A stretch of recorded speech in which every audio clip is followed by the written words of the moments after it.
قوم کو کبھی جو ہے وہ میچ میں، کرکٹ کے میچ میں مبتلا کر دیے جاتے ہیں، کبھی الیکشنوں کی گہما گہمی میں مبتلا کر دیے جاتے ہیں۔ کبھی ایک زمانہ تھا کچھ عرصہ پہلے کہ ہمارے ٹی وی چینلوں پر اور ہماری یہ جو سوشل میڈیا ہے اس کے اوپر عام چل رہا ہوتا تھا فلسطین کے بارے میں، فلسطین کے بارے میں، بیت المقدس کے بارے میں۔ ابھی کوئی پوسٹ دیکھی ہے آپ نے؟ کوئی خبر دیکھی ہے؟ جیسے میں نے شروع میں کہا کہ اس قوم کے ذہنوں کو اسلامی شخصیات اور اسلامی مقامات اور اسلامی تعلیمات سے دور کیا جا رہا ہے۔ صلاح الدین ایوبی بذات خود انتہائی، چونکہ والدین نیک تھے تو اللہ تعالیٰ نے اولاد بھی نیک دی۔ یہ وہ حاکم ہے، 56 سالہ ان کی زندگی ہے، جب سے انہوں نے ہوش سنبھالا تھا 56 سالہ زندگی میں کبھی ان کی نماز قضا نہیں ہوئی۔ آپ سن رہے ہیں میں کیا کہہ رہا ہوں؟ میں کسی عام بندے کا ذکر کر رہا ہوں؟ کس بندے کا ذکر کر رہا ہوں؟ جو مصر کا حاکم بھی ہے، شام کا بھی حاکم ہے، یمن کے اوپر بھی حکومت ہے، عراق میں بھی حکومت ہے، دیار باکر میں بھی حکومت ہے، حلب میں بھی حکومت ہے، حجاز مقدس جہاں مکہ معظمہ اور مدینہ منورہ ہے یہ بھی صلاح الدین ایوبی کی یہاں بھی حکومت ہے۔ اور صرف بات یہاں پہ ہی ختم نہیں ہوتی، فلسطین میں بھی ان کی حکومت ہے۔ اتنے ملکوں کا حاکم ہے، زندگی کتنی خوبصورت ہے، کبھی نماز قضا نہیں ہوئی۔ ایک امام ہر وقت ان کے ساتھ رہتے نماز پڑھانے کے لیے، اور قرآن مجید کی تلاوت معمول تھا۔ ہمارے ہاں تو جو بادشاہ ہوتے ہیں یا ہمارے ہاں جو صدر اور وزیر اعظم ہیں وہ تو کبھی عیدوں کی نماز کے لیے بھی نہیں ملتے۔ اگر انہوں نے تصویریں نہ کھنچوانی ہو تو شاید وہ عید کی نماز بھی نہ پڑھے، کبھی نماز قضا نہیں ہوئی۔ اور پھر قرآن مجید کی تلاوت معمول ہے۔ دوران جنگ جب صفیں بنی ہوتی، آپ 4 سپارے دوران جنگ جو ہے وہ قرآن مجید کی تلاوت فرما دیتے ہیں۔ کتنے عظیم حاکم ہیں۔ اور پھر قرآن مجید کے ساتھ اتنی محبت تھی کہ جب وہ قرآن مجید پڑھتے تھے تو آنکھوں سے آنسو برستے تھے۔ اگر آپ ناراض نہ ہو، حکمرانوں سے ہم نے کیا گیلا کرنا ہے؟ آپ یاد تو کریں کہ آپ نے آخری مرتبہ قرآن مجید کو کب کھولا ہے۔ قرآن مجید خود پڑھتے تھے، اپنے مجاہدین سے کہتے قرآن مجید کی تلاوت جاری رکھیں۔ ایک مرتبہ آپ سفر کر رہے ہیں، سر راہ آپ نے دیکھا ایک شخص کو کہ وہ اپنے بیٹے سے قرآن مجید سن رہا ہے، قرآن مجید کی تلاوت سن رہا ہے۔ ایک آدمی اپنے بیٹے سے، آپ رک گئے، اپنے لشکر کو روک دیا، گھوڑے سے نیچے تشریف لائے، اس بچے کے پاس بیٹھے جو اپنے والد کو قرآن سنا رہا ہے، اس کا قرآن شریف سنا۔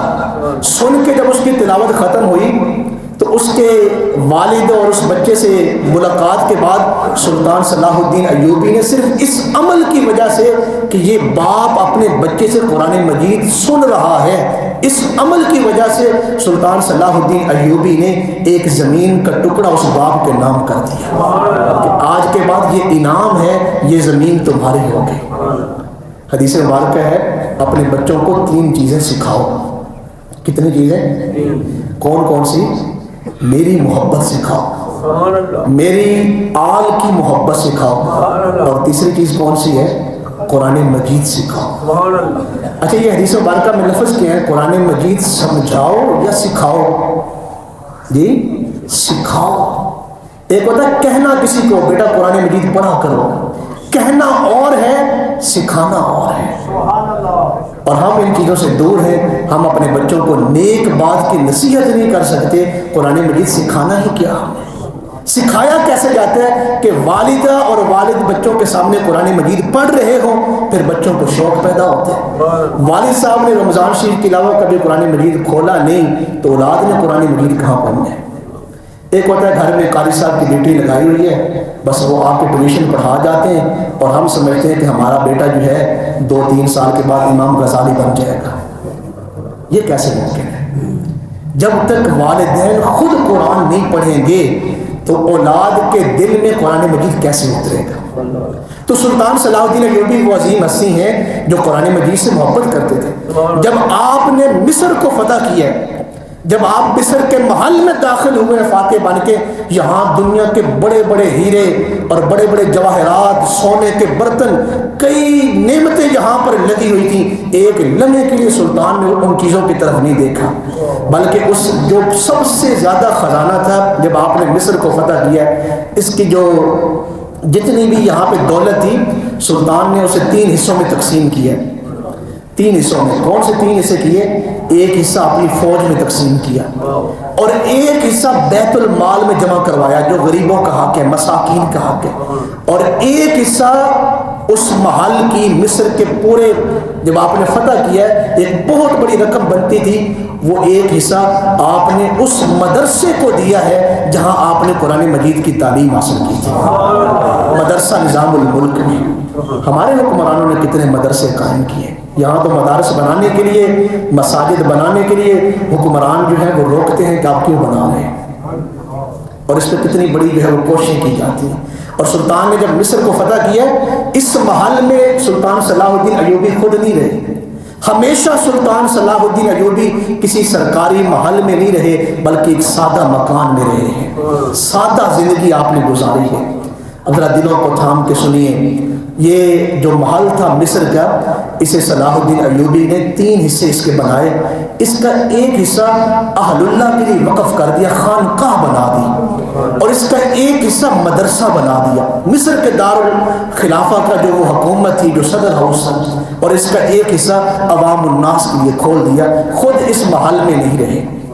سلطان صلاح الدین ایوبی انتہائی، آپ کبھی ان کے اقوال پڑھیں تو بڑے عظیم ان کے اقوال ہیں، زندگی بہت خوبصورت ہے۔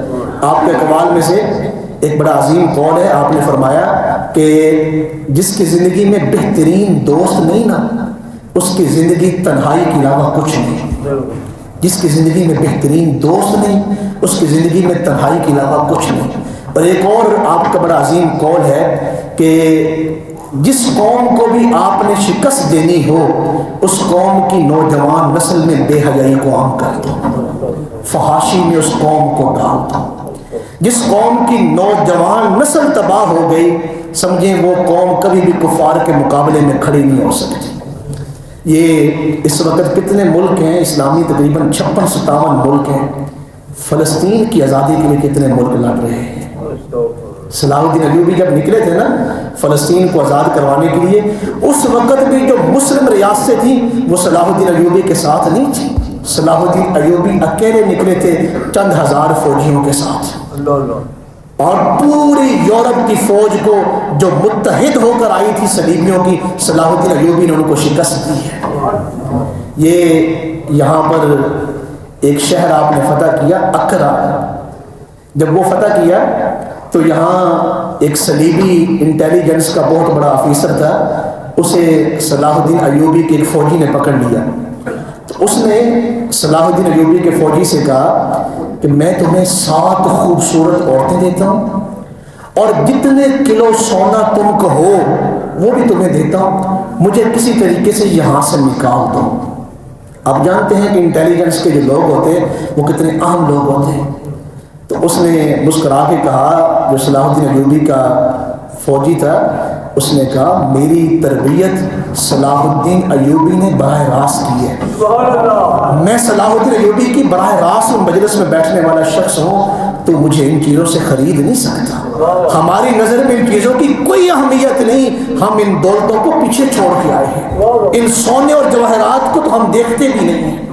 میری انہوں نے تربیت کی ہے، اس کو پکڑ کے جب لایا، ہرمن نام تھا اس کا، تو ہرمن نے صلاح الدین ایوبی سے کہا اے صلاح الدین ایوبی، اگر تمہاری فوج میں ہر فوجی اس طرح کا ہے تو میں اس بات کی قسم دے سکتا ہوں تم پوری دنیا کو فتح کر سکتے ہو۔ یعنی جس فوج کے دل میں یا اس کے ذہن میں عیاشی نہیں اور دولت اس کا مقدر نہیں، اور دولت اس کو وہ اس کے ذہن کو جو ہے گمراہ نہیں کر سکتی، تو ہرمن نے صدیوں پہلے صلاح الدین ایوبی سے کہا جس ملک کے فوجی ان 2 چیزوں سے پاکیزہ ہو گئے کہ وہ عیاش بھی نہ ہو اور دولت ان کے ذہنوں میں نہ اترے، دلوں میں نہ بیٹھے، وہ پوری دنیا کو فتح کر سکتے ہیں۔